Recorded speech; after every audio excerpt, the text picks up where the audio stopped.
¿Lo tiene? Marcos 3:13. La palabra del Señor dice de la siguiente manera: después subió al monte y llamó así a los que él quiso, y vinieron a él.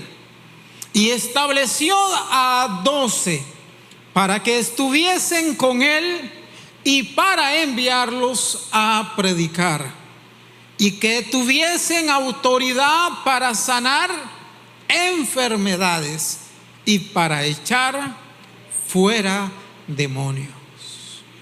Luego en el versículo 16 en adelante viene la lista de los 12 discípulos de Jesús.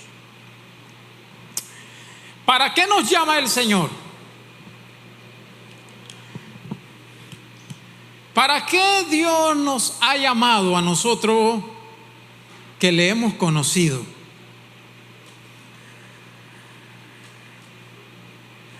Sé que habrían sin números de respuestas de por qué Dios nos ha llamado. Entre la respuesta de los cristianos encontraríamos como: Dios me llamó para salvarme. Entre la respuesta de los cristianos encontraríamos: Dios me llamó para bendecirme. Y muchísimas. A la luz de Mateo es muy explícito en decir por qué Jesús escogió a 12 discípulos.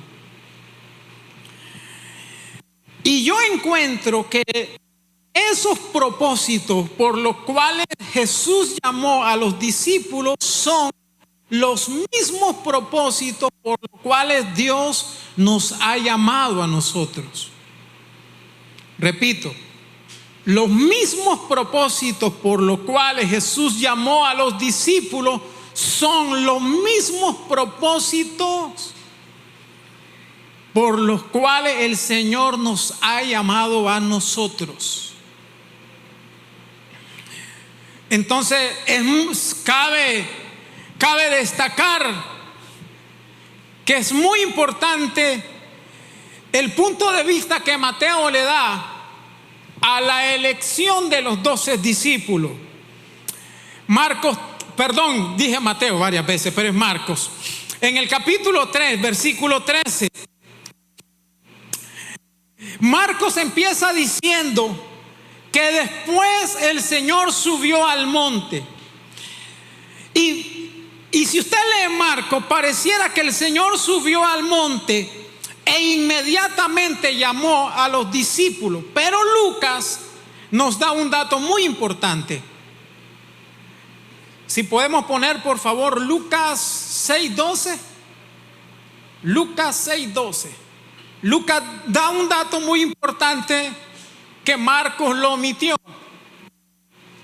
Dice Lucas: en aquellos días él fue al monte. Mateo dice que subió al monte y pareciera que inmediatamente llamó a los discípulos, pero Lucas dice que él fue al monte a orar y pasó la noche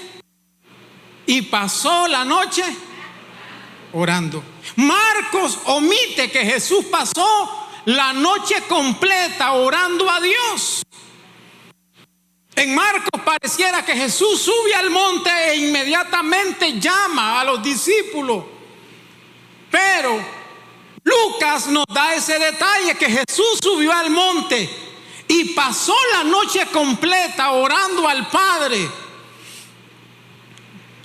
La mayoría de los estudiosos bíblicos creen que la razón por la que Jesús pasó la noche orando era para tener dirección de Dios acerca de a quienes debía escoger.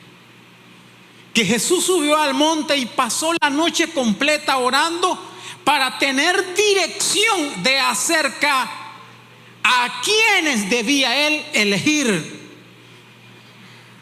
En otras palabras, la decisión de Jesús no fue una decisión a priori, no fue una decisión sin sentido. La decisión de Jesús fue una decisión en la que Él la puso suficientes horas delante del Padre.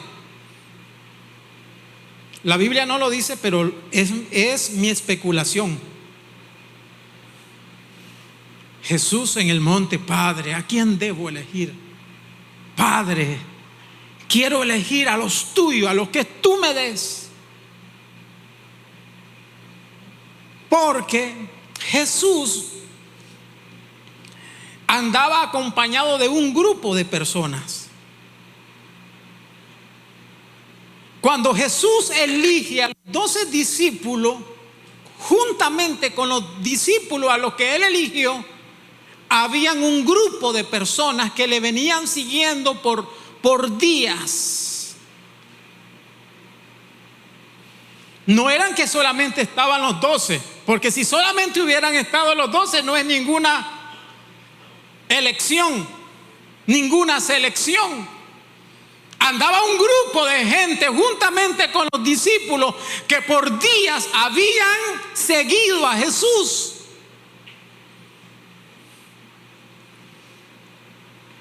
Ahora, mira qué interesante esto.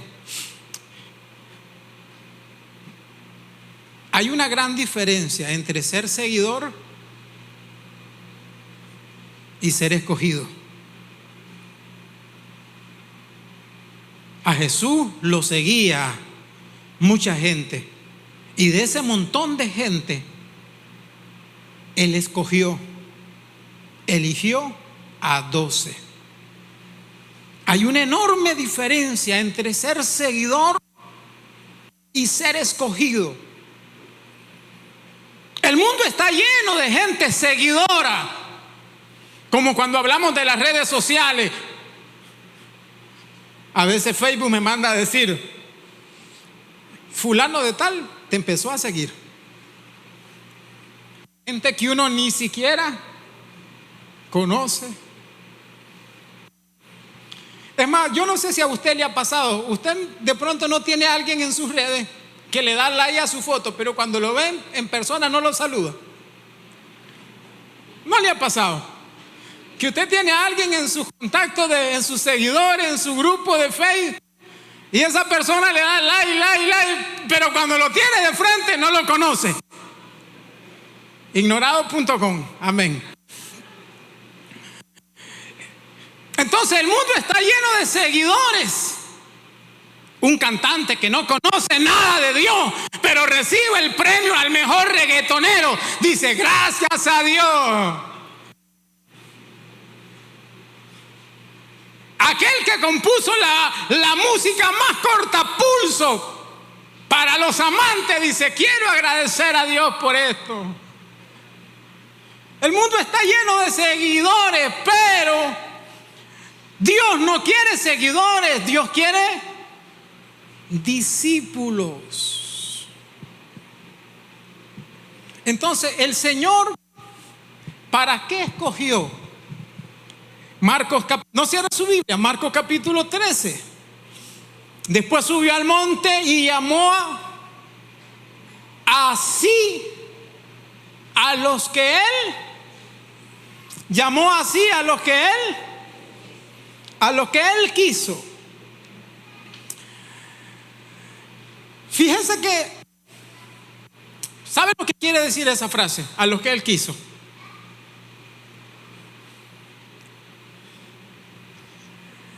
Eso tiene que ver con la soberanía de Dios.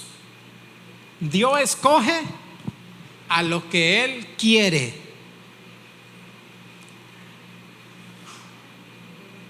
Eso tiene que ver con la soberanía de Dios. Fíjese que los discípulos, los 12 discípulos que fueron elegidos por Jesús, no fueron elegidos por su talento, sino simplemente porque Él quiso. Ya había orado toda la noche, el Padre le había dado dirección, y entonces ahora Jesús está en la mejor posición para poder elegir, y elige a lo que Él quiere. En otras palabras, en la elección de los 12 discípulos de Jesús no hubieron voluntarios. A mí. eligió a los que Él no hubieron sobrados. Eso habla de la soberanía de Dios. Y ellos no fueron elegidos por tener talento. Es más, le voy a decir, no hay evidencia en los evangelios, no hay evidencia de que los discípulos hayan sido gente más talentosa que el resto de la gente que no fue elegida.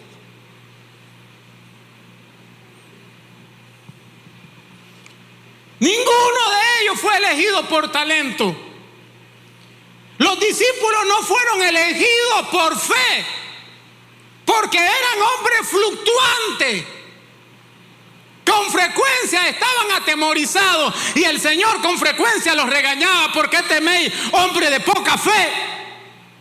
Eran personas muy fluctuantes. No es que eran más espiritual y que ellos hayan tenido una fe superior a la del resto, que el resto no fue elegido.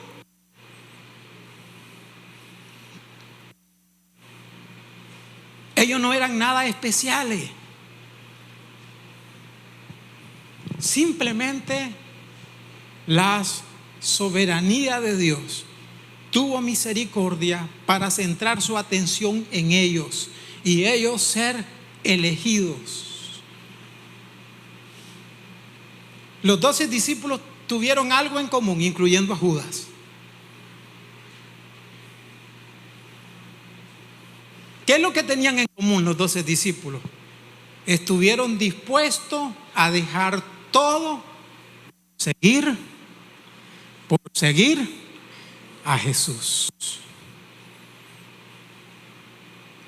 Y quizás esa sea la principal diferencia entre los 12 escogidos y el resto de la multitud que no fue elegida. Estos 12 estuvieron dispuestos a dejarlo todo. Ahora, yo soy de la opinión que lo dejaron todo.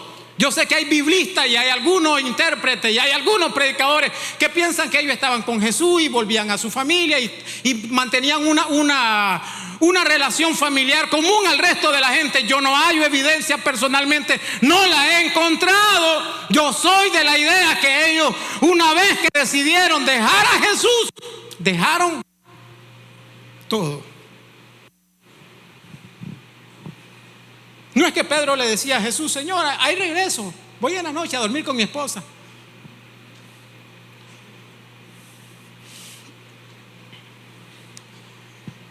Y quizá esta sea la principal virtud que ellos hayan tenido, y por eso el Señor, conociendo sus corazones, los eligió. Entre mucha gente ellos fueron elegidos. Ahora, según Marcos, ¿para qué el Señor los eligió a ellos? Esa es la misma razón por la cual Dios nos eligió a nosotros. Marcos capítulo 3, versículo 13 dice: después subió al monte y llamó así a los que Él quiso, y vinieron a Él. Aquí pareciera como que por primera vez ellos tienen contacto, pero en realidad ellos ya venían siguiendo a Jesús desde antes. Y estableció a 12. ¿Sabe lo que significa establecer? Hacer algo por alguien. Diga conmigo: establecer, hacer algo por alguien. Jesús dice: yo voy a hacer algo por estos 12. Ahora, ¿por qué escogió 12? ¿Por qué no 10?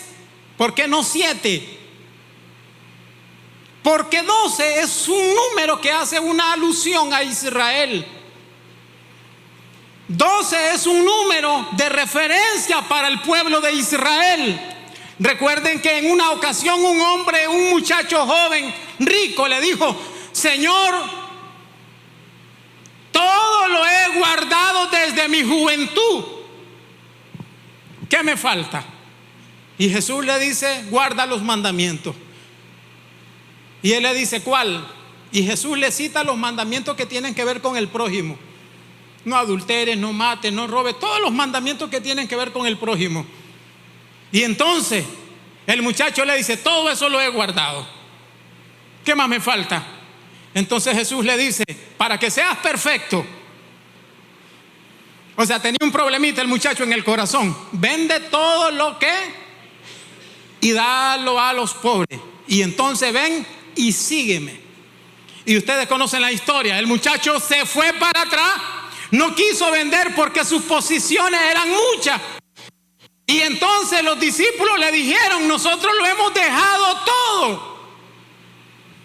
¿Y sabe lo que Jesús le dijo? Sí, ustedes lo han dejado todo, pero el día que yo me siente en el trono para juzgar a Israel, ustedes se sentarán en 12 tronos para que conmigo puedan juzgar a Israel. Entonces el número 12 nada más es una referencia al pueblo de Israel, y el Señor elige a estos 12 para primer propósito. Aquí están los propósitos del llamado: para que estuviesen con Él. ¿Cuál es el primer propósito? Estar con Él. Diga conmigo: estar. Primer propósito es estar con Él. Vea, el orden en que la Biblia describe las cosas casi siempre es muy importante. Casi siempre. Nosotros pasamos por alto el orden de las descripciones de la Biblia, pero el orden es siempre tiene un grado de importancia.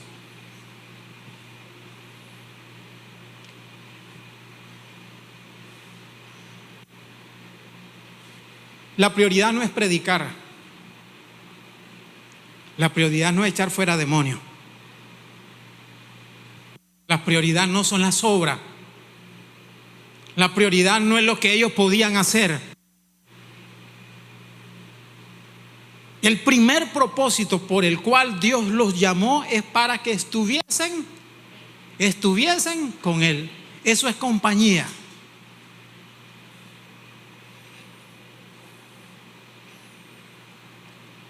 Que vivieran con Jesús, que durmieran con Jesús, que comieran con Jesús, que amanecieran con Jesús, que anochecieran con Jesús. Para eso los llamó, para pasar con Él día y noche, mañana y tarde. Bajo toda circunstancia los discípulos deberían andar con Él, porque hay algo poderoso que ocurre en esa interacción cotidiana, en esa relación diaria, en esa cercanía física. Ocurren cosas poderosas en el orden de Dios. Y Dios lo llamó, Jesús lo llamó simplemente para estar con Él. En otras palabras, cuando Jesús le decía: vamos a tal lugar, y ellos iban con Él, ya estaban cumpliendo su primer propósito.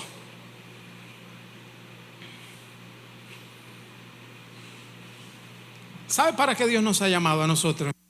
En primera instancia, para estar con Él.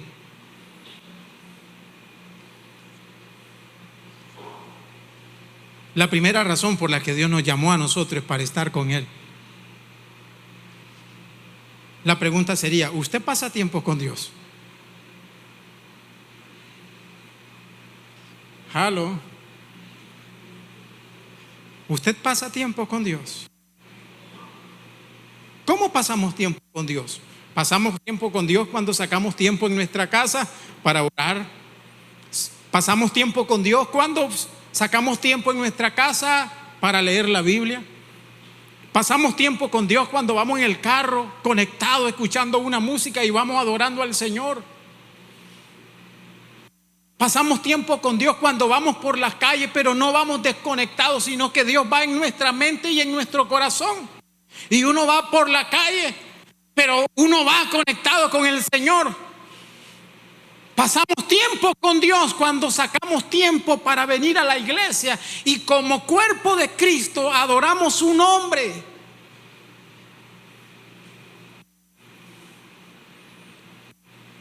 Fuimos llamados principalmente para pasar tiempo con Dios.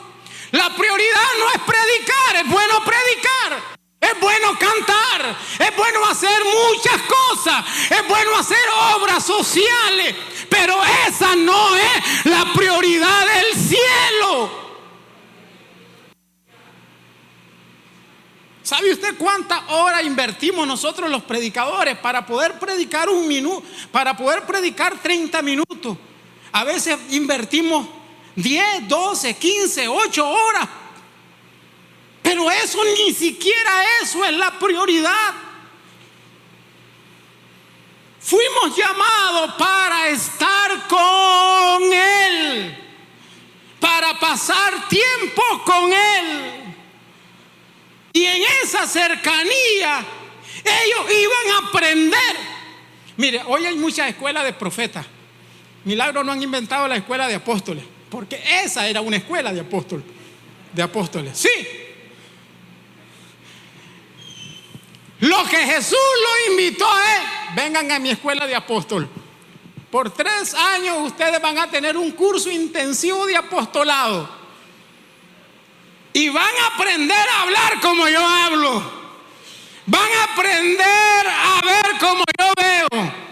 Y van a aprender el mensaje que yo quiero transmitir. La única manera en que ellos pudieran captar el mensaje que Jesús traía a la tierra era que ellos lo pudieran escuchar de día y de noche. Esa relación diaria de pasar tiempo con Jesús, de verlo orar, de verlo cansado, de verlo dormido, de conocerlo como Dios, conocerlo como hombre, porque los discípulos conocieron a Jesús en todas sus dimensiones, como Dios y como hombre. Lo vieron llorar, lo vieron afligido hasta la muerte. ¿Qué más curso de apostolado eso?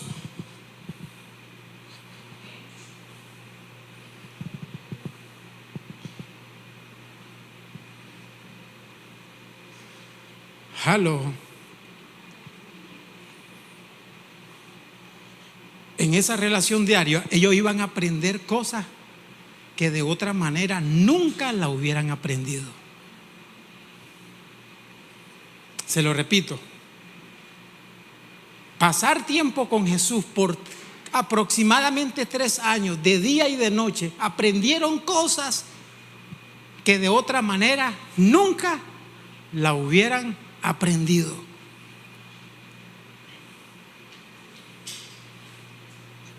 Primer propósito entonces del llamado es pasar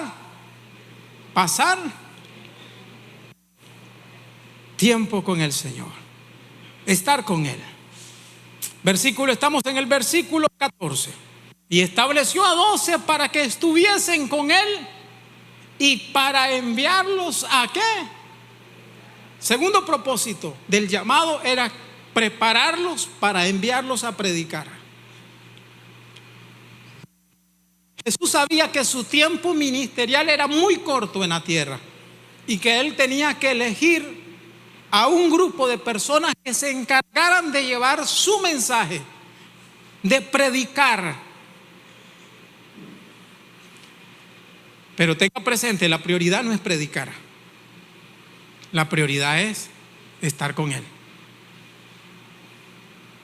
Y cuando hemos pasado tiempo con Él, entonces estamos listos para lo segundo: ir a predicar. Sé que hay gente que se va a predicar y no ha orado. Amén.com.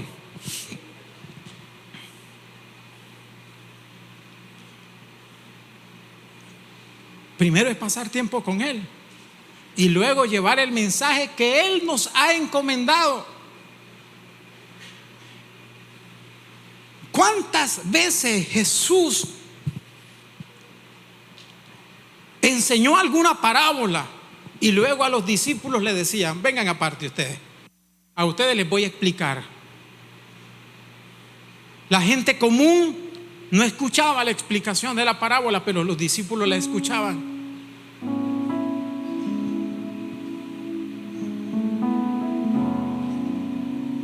Dios también a nosotros nos ha llamado para predicar, pero ellos debían de compartir un mensaje que primero debieron haber oído.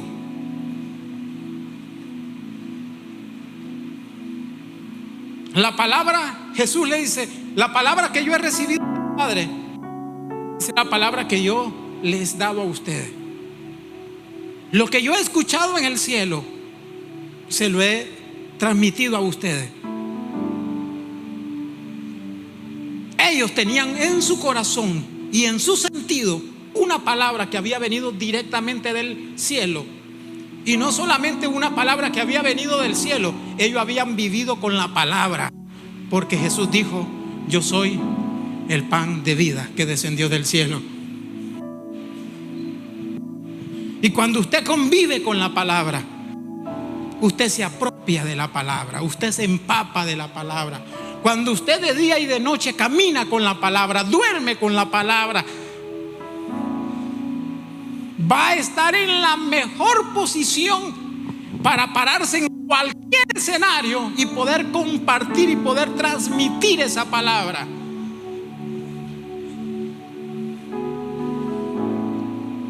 Dios nos llamó para compartir, para que vayamos y prediquemos.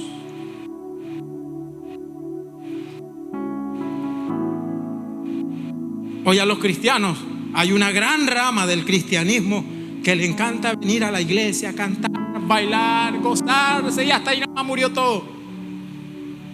Eso es la primera parte.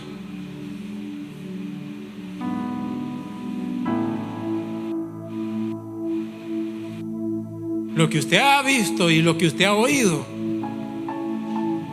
hay que compartirlo, hay que predicarlo. Y en tercer lugar, porque ya el tiempo nos agarró, versículo 14, voy a leer el 14 nuevamente. Y estableció a 12 para que estuviesen con él. Primer propósito, estar con él. Y para enviarlos a predicar. Segundo propósito.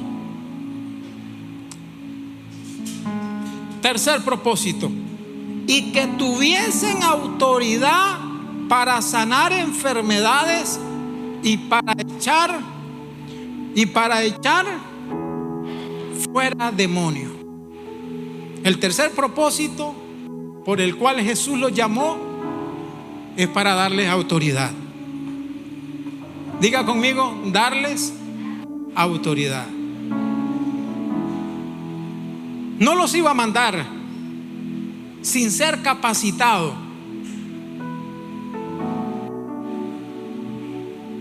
Para darle autoridad, para darle poder, para que pudieran sanar enfermedades. ¿Sabe lo que significa autoridad? En griego hay 4 términos para hablar de autoridad. Dunamis, que es lo mismo de decir poder y autoridad, lo mismo, dunamis. Exousia, ichus y kratos. Y el término que acá utiliza para darle autoridad es exousia, que significa cederle el derecho de hacer algo. Y cuando Marcos dice que para darle autoridad, en otras palabras, lo que el Señor le está dando es: les doy el derecho que ustedes puedan hacer.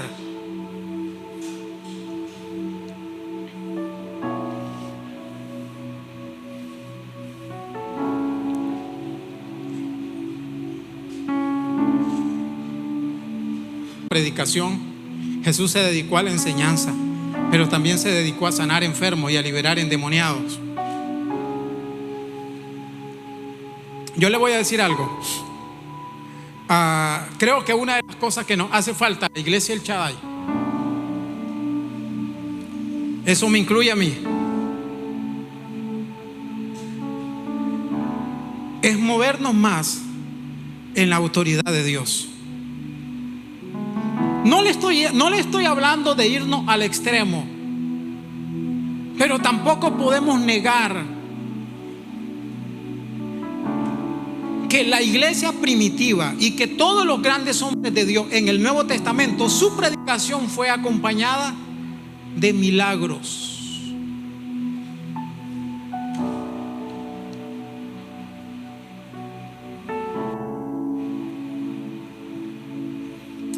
mensaje de ellos siempre fue acompañado por cosas extraordinarias que Dios hacía en la vida de las personas.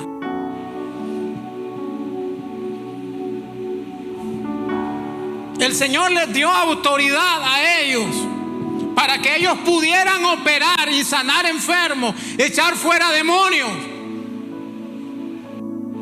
Y esa no fue una autoridad que solamente una vez la mencionó Jesús. Jesús lo reiteró en varias veces. Por ejemplo, en una ocasión Jesús les dice: las cosas que yo hago, mayores las harán ustedes, porque yo voy al Padre.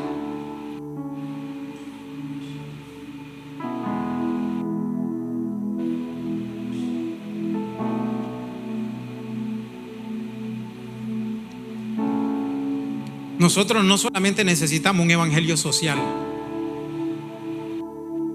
necesitamos un evangelio respaldado por la autoridad de Dios, que haga estrago en las vidas de aquellos que no conocen al Señor.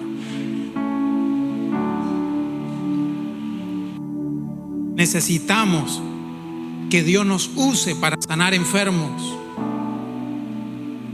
El ministerio de Jesús siempre estuvo respaldado por sanidades.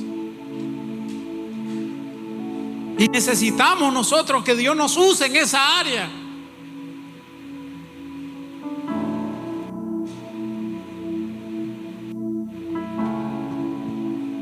Ahora, yo no creo que necesariamente Dios tenga que usar nada más a los líderes de una iglesia. Yo creo que en este sentido Dios quiere usar a toda la iglesia.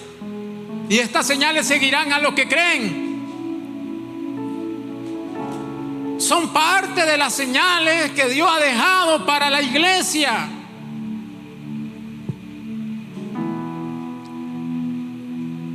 Yo sé que hay abusos y vemos cosas de cosas, pero por eso no podemos cerrarnos y pensar que todo es manipulación. Si hay gente que manipula los milagros y hacen falsedades, pero hay gente real a la que Dios usa.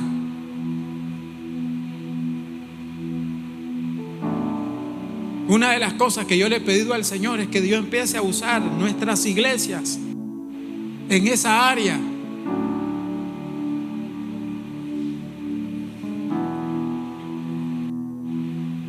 Que Dios empiece a usar nuestras iglesias en esa área, en el área de sanidad.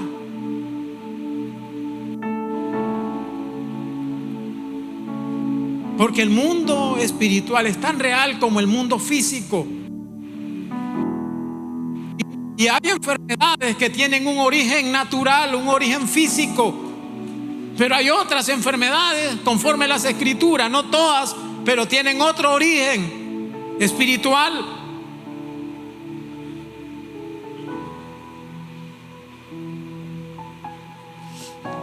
Termino con esto. Yo no sé si ustedes han escuchado de Colton W. Ramaragne. No sé si está vivo todavía o no, pero Colton Ramaragne es un negrito de allá por Sri Lanka.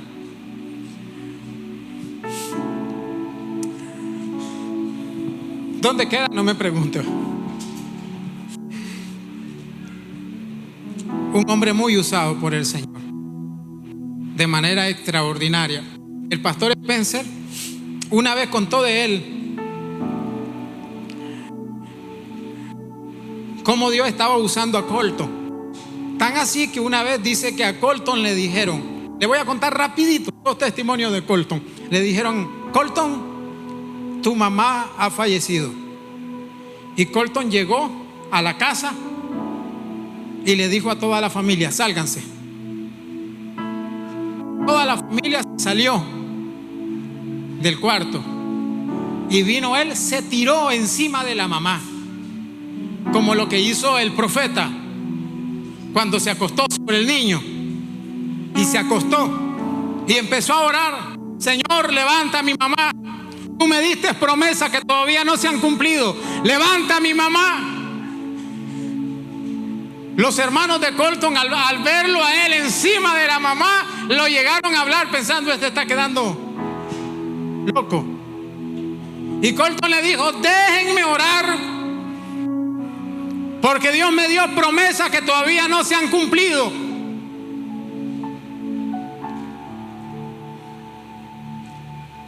Cuatro horas después de estar Colton sobre la mamá, la señora empezó a toser.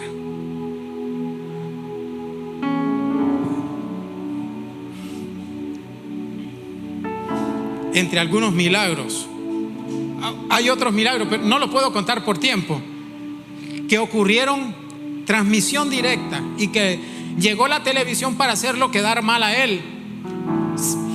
Dios le dijo: voy a levantar a tal persona de la silla de ruedas, una muchacha que desde nacimiento estaba en silla de ruedas. Y Colton fue y le dijo a la mamá: Dios me dijo que va a levantar a su muchacha de la silla de ruedas tal día a tal hora. Y entonces eso llegó a los medios de comunicación, que el pastor tal había dicho que Dios iba a levantar a la muchacha que había estado toda su vida en silla de ruedas. Dios la iba a levantar tal día, tal hora. ¿Y sabe lo que hicieron los medios de comunicación? Llegaron con la cámara para ridiculizarlo. ¿Y sabe lo que ocurrió? Que delante de la cámara, en transmisión plena, una muchacha que había estado toda su vida en silla de ruedas, desde su nacimiento, empezó a levantarse y a caminar. Y eso más bien lo que hizo fue traer gente a la iglesia de Colton. Entonces el pastor Spencer una vez dijo: Señor, dice el pastor Spencer que él estaba en Panamá, y le dice: Señor, dame la oportunidad de cargarle el maletín a Colton. Yo quiero que me dé el privilegio de cargarle, aunque sea el maletín a Colton. Y dice el pastor Spencer que unos años después de que él hizo esa oración, al pastor Spencer lo llaman como lo que sería aquí en Nicaragua, sería como el CNPEN, la Asociación de Pastores. Allá tiene otro nombre en Panamá, y entonces lo llama a esa organización que reúne a todos los pastores de Panamá y le dicen: David Spencer, te queremos pedir dos favores. Viene Colton a Panamá, te queremos pedir dos cosas. Primero, que seas su traductor, y dos, que lo hospede en tu casa.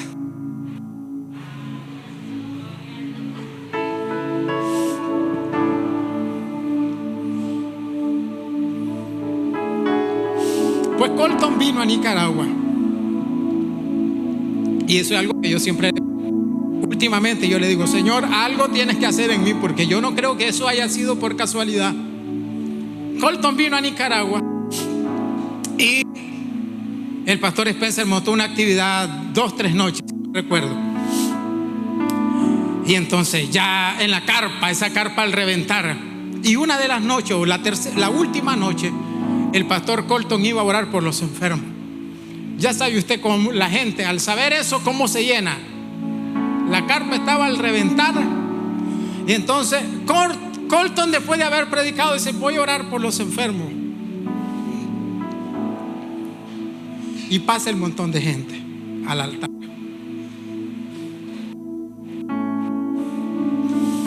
Y dice él: pero no lo voy a hacer directamente yo. Lo voy a hacer por medio de alguien. ¿Y a quién cree usted que va eligiendo? Vuelve a ver donde estamos todos los pastores y me dice: vení. Y me pone al frente con el micrófono. Yo temblando: este me va a sacar todos los pecados, dije. Me pone al frente y después le dice al pastor Spencer: usted se va a poner detrás de él. Y entonces yo iba a orar por la gente. El pastor Spencer se puso detrás de mí y me puso la mano, y él se puso detrás del pastor Spencer y dice: ores. Yo a veces le he dicho al Señor: Señor, yo no creo que eso haya sido por casualidad.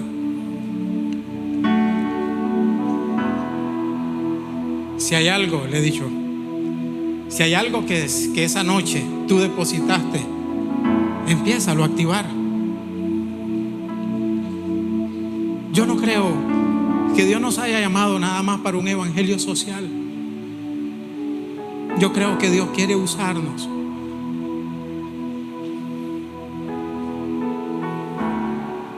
De alguna manera, Dios quiere usarnos.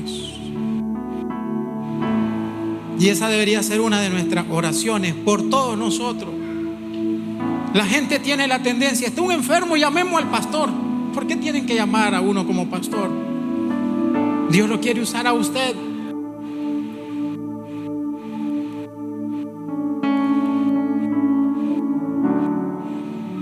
Póngase de pie, por favor.